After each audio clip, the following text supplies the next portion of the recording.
Ahoy there, Captain Benzie here, coming at you with a ship fitting guide for EVE Echoes. Today is a very special video for me as it is one of my very favourite hulls in the entirety of New Eden, a ship that is very special and close to my heart, the Minmatar Hurricane. Or, well, at least the Hurricane prototype, in all fairness. We don't get the Hurricane until we all hit tech level 8, which no one is yet, but hey, I digress. This ship has one hell of a story behind it for me, is one of my favourite looking hulls in the game, and is probably the only ship larger than a cruiser I would ever seriously consider flying. So what we're going to do today is talk about this ship, what it is, what makes it special, why I love it so much, how to use it, how to fit it, and how to have a great time starting with battle cruisers using the Hurricane prototype. Now, if you do enjoy this video, let me know by hitting like on it, subscribe to the channel for all things EVE Echoes, ding that notification bell so that you never miss an upload, and let me know in the comment section down below what topics and ships you want me to cover in future videos. Finally, if you do want to go the extra mile to help supporting this channel, you can do so by joining us on Patreon. Details are on screen now. That said and done then, let's jump right in to talking about the Hurricane prototype. Like the Amarr Empire, the Minmatar Republic actually gets two battle cruisers available at tech level 7. For the Amarr, that's the Harbinger prototype and the Prophecy. For the Minmatar, they get the Cyclone, and of course, the Hurricane prototype. Now, the Hurricane, as I said, has a very special place in my heart. Not only is it one of the coolest looking and most recognisable hulls in New Eden, it does have a pretty cool backstory to me.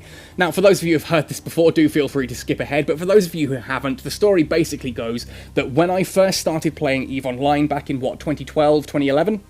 I was living on a boat in London, hence the captain part of Captain Benzie. And my Scottish boatmate lived in the cabin across me, a guy called Paul, was teaching me the ropes of how to play the game. And I was getting pretty good with cruisers, with frigates and destroyers, having a lot of fun there. But every time I jumped into nullsec, this one particular pirate would lock me down and destroy me. And I promise you, it's the same guy, same name every time, about 5 or 6 times. I might get 2 or 3 jumps into nullsec, but eventually he would find me, lock me down, and destroy me. And I lost so many ships this way. I lost a lot of sort of... I lost heart, basically, and I started to get really scared of nullsec. So I focused on my frigates and destroyers and sort of low-sec piracy as my main playstyle. And I started skilling into battle cruisers, saving up the ISK to buy myself my very first Hurricane, which I called the Silent Rose. Then the fateful day came, I undocked it, jumped through that gate into nullsec, and the pirate was there. I hit lock on, and all I heard from the cabin across from me in a thick Scottish accent was, "Ah, f***," as I opened fire.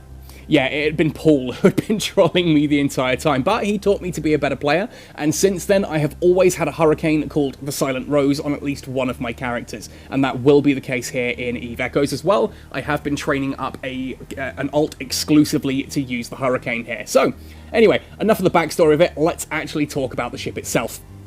Now, looking at the fitting profile for the Hurricane prototype, you can see it's got 1 drone tube, which can launch small or medium drones, 6 high slots, 3 mid slots, 5 low slots, and then 3 of each of the power grid and mechanical rigs. Fairly standard fare for a battle cruiser of this size. 768 megawatts for power grid as well. Nice, large ship capable of fitting a lot of different hardpoints.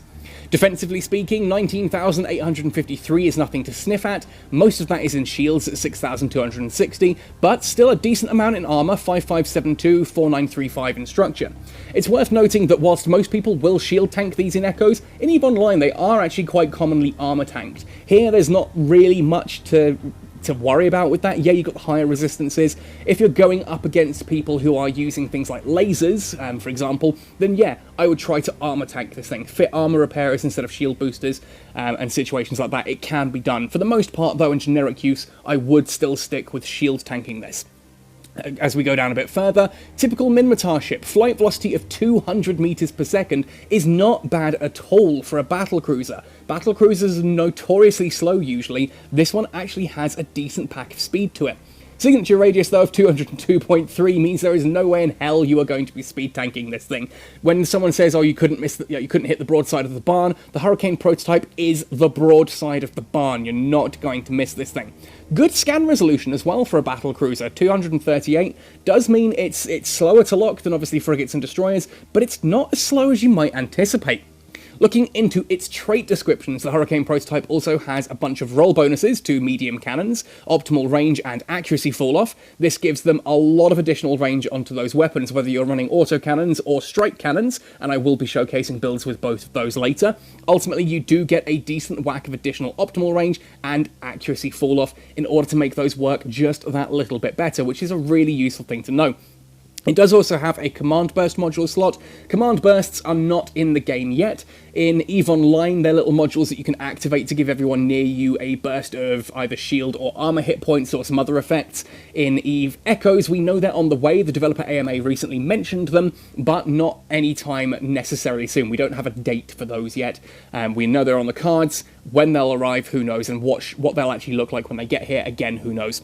Anyway, so for the skills for the Hurricane prototype, Advanced Medium Cannon Upgrade gives you an increase of 3% medium cannon damage, obviously 15% extra damage at full whack, and a 3% reduction to medium cannon activation time, meaning those cannons do fire that little bit faster as well. This is ultimately, that gives you a really nice DPS increase because it increases your damage per second in both ways. It increases the amount of shots over a period of time, and it increases the actual flat damage of those shots. So it doesn't look like much, being only 3%, but it does stack together really quite nicely. Finally then, Battlecruiser Command, which you should have at tech level, at least skill level 4, thanks to having a skill chip by the time you can fly this. 5% increase to flight velocity per level, obviously 20% with that skill chip, 25% additional flight velocity once that is fully skilled, meaning that 200 actually becomes 250 once you have Battlecruiser Command at 5. Really, really useful, makes it a surprisingly nippy ship. Anyway, let's then have a look at the different ways that you can fit this. This time around, there are actually 3 big thank yous and shoutouts that I need to give as a way of making this Hurricane prototype video possible. Firstly, to Captain Midas for loaning me his Hurricane, then to Zora Zale for building me a Hurricane and sending it to Captain Midas as a replacement so that I could keep it with all the rigs etc that I'd fitted to it, and then a humongous thank you to Beers and Bacon for loaning me his Hurricane prototype after that first one got blown up by a Chinese raid on our system. Whew! Yeah, it's been a bit of a fun time. Anyway, so there are a couple of different builds you can go for with the Hurricane prototype. I'm going to be showcasing for PvE only here, because obviously this is a fairly large and risky ship to fly around. You don't really go hunting in a ship like this. Excellent for system defense, not so good for just going looking for random fights, as it's a bit slow to get around. So, the first build we're going to be looking at is a Captain Benzie special, up close and personal brawler build. To that end, the high slots that we've gone for here are Gistum C-Type medium autocannons, full complement of 6 of these. These have an accuracy fall-off of 15.35 and an optimal range of 3.33. You do need to be fairly close. Anywhere at sort of the 15 to 18 kilometers should be good enough to be doing a decent amount of damage, but obviously the closer you can get, the better. It is all about kicking out that absolutely vicious damage there, 92.13 per turret, 572.85 DPS. That is a lot of damage coming from a ship of this size. That's a lot of damage just to kick out onto absolutely everything nearby. Now, this does require being close. That means, of course, we are going to start fitting Nosferatus. Nosferatus, I've got 2 of them on here, 2 Vricolakus medium energy Nosferatus, optimal range of 8, accuracy fall-off of 4, obviously that's 8, 12, and then 16. As long as I'm within the 16 kilometer margin, these are still doing their job. I do ideally want to be hovering around that 8 to 10. That's where I want to be, so that both my cannons and the Nosferatus are doing their work. A status webifier is, of course, an absolutely vital addition to a ship like this, because it's a big ship. There are things like frigates and destroyers that can get under the guns can cause all kinds of problems. I need to be able to webify them, need to be able to slow them down, and on a ship this size, something like an interruptive is probably the minimum you're going to go for here. 57% slowdown, 13 kilometer range. 13 kilometer range means you can snag them nice and quickly. If you go for something that's a little bit closer, like a standard Mark 5 or a Mark 7, there are a lot of frigates in the game that can comfortably orbit at about 12 to 13 kilometers and still do decent damage. If you were to fit one of those webifiers, you're not going to be able to web those ships, you're going to struggle to hit them, and thus just get ripped apart slowly, death by 1,000 cuts. Put a decent webifier on a battlecruiser. The drone tube here, I've gone for a Mark 7 Valkyrie. Obviously, whatever drones you have available. I've had people ask recently, why Valkyries over the other types? Basically, for me, it's because I do like to go farming in Mars systems quite a bit. Things with armor tanks are obviously quite weak to the explosive damage there. But it's also because these do have a very fast flight velocity, gets them into combat and around just that little bit quicker. Makes them a little bit better at taking out the faster moving targets, again, like frigates and destroyers that otherwise may get under your guns. Now, because we're going to be so up close and personal, yes, we're going to need a decent amount of tank on this thing. Firstly, a Posse Adaptive Invulnerability Field increases all of my resistances by almost 32% across the board there for shield when this is active. We then have 2 shield boosters, 2 Republic Fleet medium shield boosters, both active there, giving that additional 284 shield boost amount per cycle. You do synchronize these, so you hit the second one when the first one's about halfway through, so that you're never taking big whacks of damage that might break through your shield. You're constantly repairing small amounts at a time. Now, finally as well, because we are going to be getting up close and personal, Republic Fleet Medium Afterburner, something that is going to get us into that range and start actually being able to hit the things. Very, very vital. Afterburner I would prefer over a Micro Warp Drive, simply because Micro Warp Drive uses so much in the way of power that ultimately the Afterburner here is probably enough to get you to where you need to be, doesn't increase your signature range, and we can have it pretty much active at all times. Now, because of that capacitor stability, 2 minutes 40 seconds, and that's assuming that the Nosferatus are running optimally, I have, of course, gone for a Republic Fleet medium capacitor battery. One of the big problems we're facing with battle cruisers and Eve Echoes at the moment is that their capacitor is absolutely dog crap. It is a terrible amount of capacitor. Trying to get a ship like this capacitor stable is nigh on impossible, even with amazing skills. I do hope it's something that NetEase does look to address in the future. In the meantime, though, whilst you're getting those skills all the way up to expert battle cruiser engineering, because god do you need it, a Republic Fleet medium capacitor battery will help us maintain a little bit closer to cap stability at the same time. Now, I will say, this isn't actually my preferred way of playing a Hurricane, simply because, to me, it's a little bit too aggressive. I find you take an awful lot of damage, and it can be sometimes difficult to get out in time if things start to go a little bit Pete-tong. There is a second build later on that I will showcase, which is a bit more up my alley, but we are going to showcase this one as well, just to show you how it works. To showcase this build in action, I'm jumping into a Tier 7 Angel Small Anomaly at a range of about 20 kilometers. Now, being at 20 kilometers should be far enough out that I've got time to lock on and pick my targets, but not so far that it takes an absolute age to get into range and start gunning them down. Now, as I'm looking at it here, I can already see that Rupture or the Bellicose is going to be my first target. They're what I'm going to take out. So as soon as things settle down, I'm going to lock onto everything, and I'm going to start to orbit that Bellicose with both the Afterburner and the Adaptive Invulnerability Field active, so that we can start reducing the amount of damage and getting into range of my guns. I'm also going to launch the drone, ready for once that hits the 24 kilometer mark. There we go, we can now send the drone in, because I have a drone control range of 24 kilometers.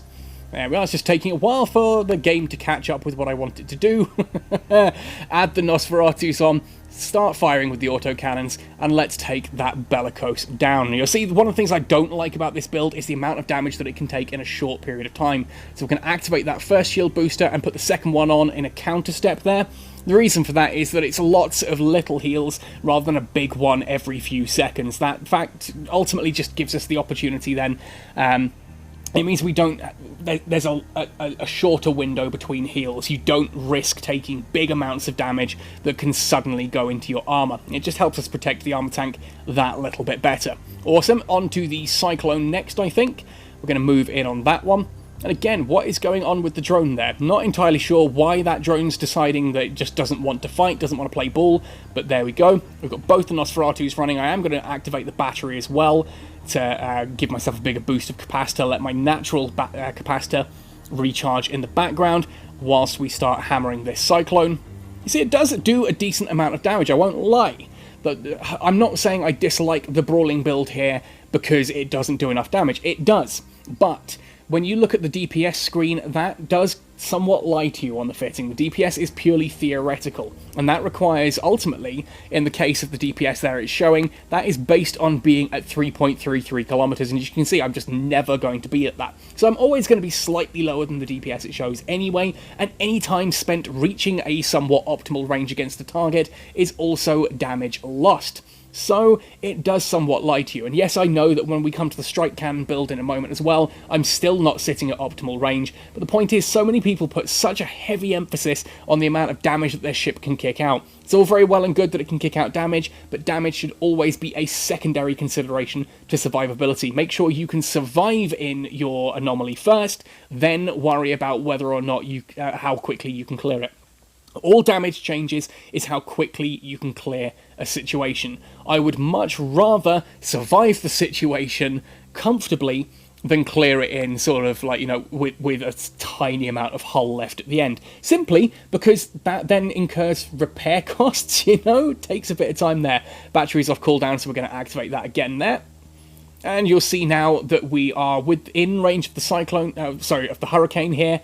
I do now at this point want to consider actually taking off all of my damage and just orbiting that for a bit of time and recuperating my capacitor. That is something you can consider doing at this point in time, simply because then that means that you're ready for the next wave. You're not about to go into wave 2 or wave 3 or whatever with almost no capacitor and like you just get absolutely wrecked by whatever spawns through. So I'm going to let the drone keep doing its thing because quite frankly that drone's being more difficult to fight than the enemies. It does seem to want to disagree with me at the moment, so I'm just going to let that drone keep whittling away there, let the capacitor refill. As the capacitor's getting nice and high, I am going to cycle just one shield booster at a time there to get myself back up to full health. And once that's looking like we're at about 100% shield and a decent amount of capacitor stability, I can turn that web off as well.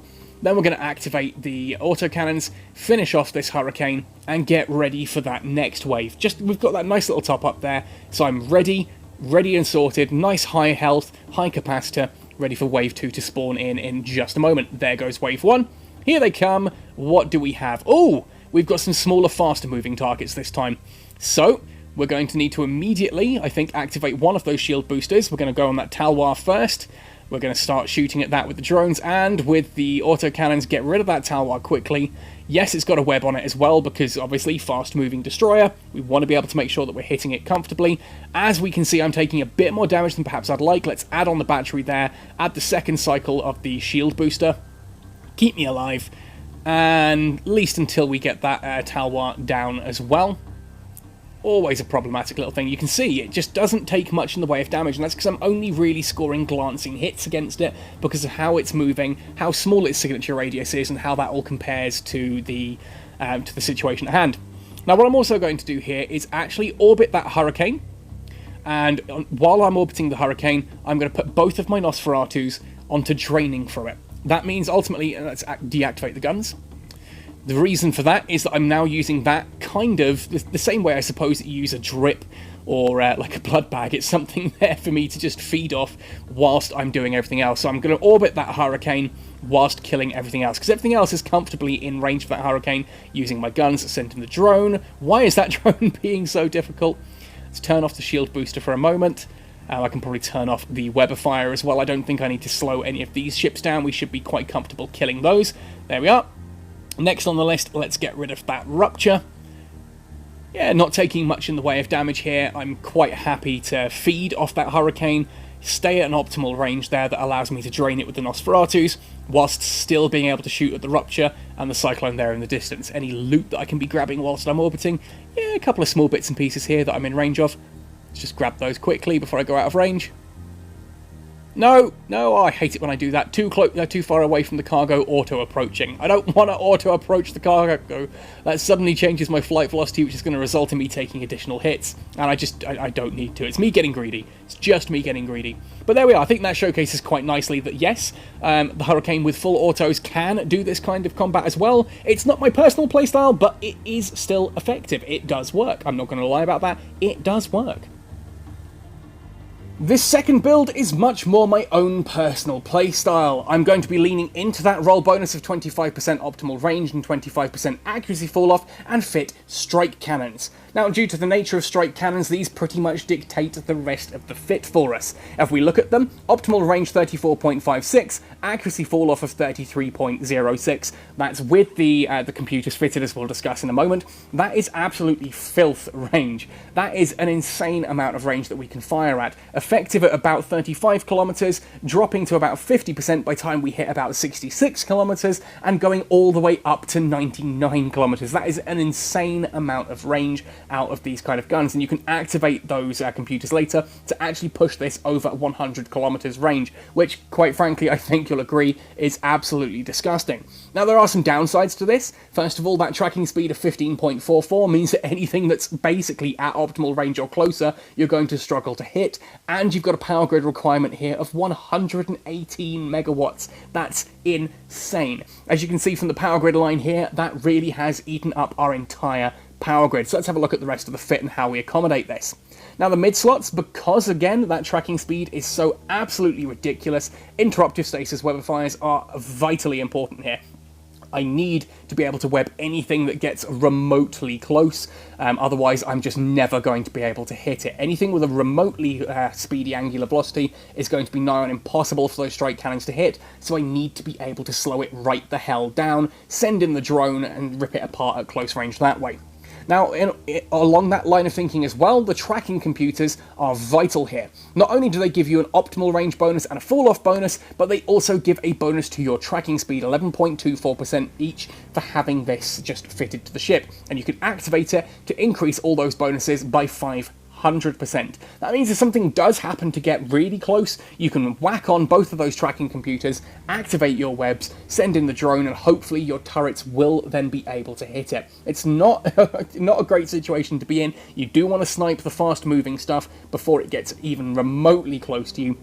Well worth remembering, take out the fast-moving ships first. Very, very important. Obviously, though, you do get that optimal range and fall-off, which is what's helping us maintain that nearly 100 kilometer maximum range. And of course, you can activate these to push that up even higher. And you'll see when I do activate this later how far that does actually push things over. Now, it does say that there's a penalty for using more than one type of this module. That said, that penalty doesn't seem to be properly working right now. And according to the recent developer AMA, they've got no plans to change it. So it looks more like the penalty is the error in the penalty is that it says there is one. It doesn't look like they're going to change this anytime soon, so I would highly recommend, if you're going for a sniping build, fitting a couple of tracking computers in order to get that extra range and ability to use it. Now, because we then don't have much in the way of space, I've gone for 2 Mark 7 gyro stabilizers to increase the DPS. Doesn't matter what type of gyro stabilizer really you use, the cold damage bonus of 5% is the same whether it's a Mark 1 or whether it's a Dead Space level gyro stabilizer. The only thing that changes is the damage bonus when activated. Now, obviously, I don't want to be activating this too much because, as we mentioned earlier, battle cruisers do have a problem when it comes to their capacitor at the moment. Well worth remembering, don't activate these too frequently unless you really, really have to. Try and keep yourself capacitor stable for the most part. Finally then, for the low slots, a Republic Fleet Medium Shield Booster just means any incidental damage that I happen to take can be repaired, allowing me to stay in the fight that little bit longer. Now, if you thought I'd forgotten to mention the rigs earlier on in the Brawler build, stand by, because I fit this based on this particular build, and it's based on that I'm going to be showcasing the rigs, but of course, this is also what I was using in the Brawler build. For the power grid rigs, a Cannon Collision Accelerator 2 and a Cannon Burst Aerator 2 give me the best DPS I can get out of 2 rigs. Increasing the damage and decreasing the time between shots means higher DPS overall. The third one I've gone for is a Cannon Metastasis Adjuster. This is vital for cramming in those strike cannons. And as you'll have seen from the autocannon build as well, even those are pretty power grid hungry. The more power grid we have available after fitting the cannons, the more stuff we can put into the low slots. Remember, DPS isn't everything. Yeah, you can come at me and say, oh yeah, but my ship's got like 600 DPS cold. Yeah, it's also up close and personal and it's got no tank whatsoever. Congratulations, you'll kill one ship before you get blown to smithereens. Survivability is the name of the game in Echoes right now. DPS is not everything, so having the ability to shoot those cannons over a further distance whilst still having low slots and things available is absolutely vital to this build. Now, the mechanical rigs, I'll be honest, because as I mentioned earlier, I've lost this ship recently, I've not been able to afford full replacement rigs, so I've got an auxiliary engine router prototype, courtesy of the daily login rewards, giving me a 4.5% increase to power grid bonus. Obviously, eventually that can be replaced with engineering skills. The engineering skills will replace that over time, but for this particular build, I did require just popping that one in. As you can see, I'm at full here. Obviously, with a bigger one of those, I may have been able to replace a gyro stabilizer with something like an afterburner, but there we go. The mechanical rigs, I've gone for auxiliary thrusters here, extra movement speed, flight velocity there, just allows me to relocate through the battlefield and keep my range that little bit better. And finally, a semiconductor memory cell prototype is the capacitor capacity multiplier, helps this ship with a bigger capacitor last in space a little bit longer. Cool, so let's undock this one and give that a go. I'm jumping now into a tier 8 Angel medium anomaly in order to showcase this one. I've hit jump in at 70 kilometers away. That gives me plenty of time to lock onto everything, and should give me enough time to start shooting at things before they get too close. So let's swap the overview to ships. That Slasher Interceptor is the first thing I'm going to need to lock onto, along with probably the Stabber Sniper there. Any other particularly fast-moving ships? No, we'll just activate onto anything and everything else. I double tap a distance in space that I can start going towards, then I'm going to lock onto that Slasher once the game unfreezes, getting a little bit of lag and hitching there, and then open fire with the cannons. You see there, straight away, nice solid hit from 60 odd kilometers away. My drone is out. Obviously the drone cannot engage at this kind of range. Second shot then is enough to take that out. Looks like those Bellicose are going to be next on the list. They are looking as if they're getting a little bit closer around the 50 kilometer mark, so let's start shooting at those next. One hit there, 52 kilometers. Half of the shield's gone instantly. We will activate both the gyro stabilizers just to showcase what kind of damage that can do. There we are, nice heavy hit there on the armor, hopefully. No, seemed to miss completely. Typical. 2,536. Fitting-wise, that's pushed the DPS up to 581.3. Not bad at all. Anyway, there goes that second Bellicose. We're now going to lock on to something else. Take the second Bellicose there, and to showcase this, we're then going to activate both the computers, just to showcase how that affects the optimal range and the accuracy fall-off. 1,800 meters, 180 kilometers that's going to be shooting at. 180 kilometers and I can still theoretically hit. That's just filth. Anyway, it doesn't last long, sadly, but it's long enough to take out that Bellicose. There we are. Let's activate the shield booster for a little bit as well, top up some of the incidental damage that we've taken. There we go. Incidental damage, I feel, is going to be another Captain Benzie up-close and personal thing soon, isn't it? Going to have to do a whole line of t-shirts. There we are, that's the Bellicose down. On to the Stabber next, because we don't like Stabbers. It can be a little bit fast, and being a Stabber Sniper, I'm assuming that's going to have a bit of range to it. There we are. Obviously the damage isn't quite as high as it could be at this point, but we're able to maintain that range, keep our distance. Oh, that Cyclone actually I think is probably getting a bit too close for comfort. Let's start moving away from the pack. Let's zoom right out actually. Zoom right out so I can keep a decent overview there. Double tap to move away from the pack. And we will hit that Cyclone nice and hard, because we all know how tanky Cyclones are. There we are. I should almost be able to send that drone in. Actually, it's about 24 kilometers, I think those are active. Let's add the two computers on. Only ever going to get one, maybe two shots out of this if we're lucky. There we go. And there goes the Cyclone. Should be on this next shot. If not, it's going to be close to. There we are. 25 kilometers. Still not quite in drone range. Doesn't matter. It's going to go down before it's able to do anything particularly nasty. Let's turn off that shield booster now and start recharging capacitor a little bit. There we go. Down goes the Cyclone. Next closest target is going to be that Stabber or the other Cyclone. Let's go with the other Cyclone. We don't like Cyclones. They're a little bit nasty. There we are. And basically, this is the playstyle here. You stay at absolutely insane range, and you just snipe each target off one by one. Nice and simple, nice and straightforward. If anything does get too close, then you web it, you activate those computers, and bang, away you should be able to take it.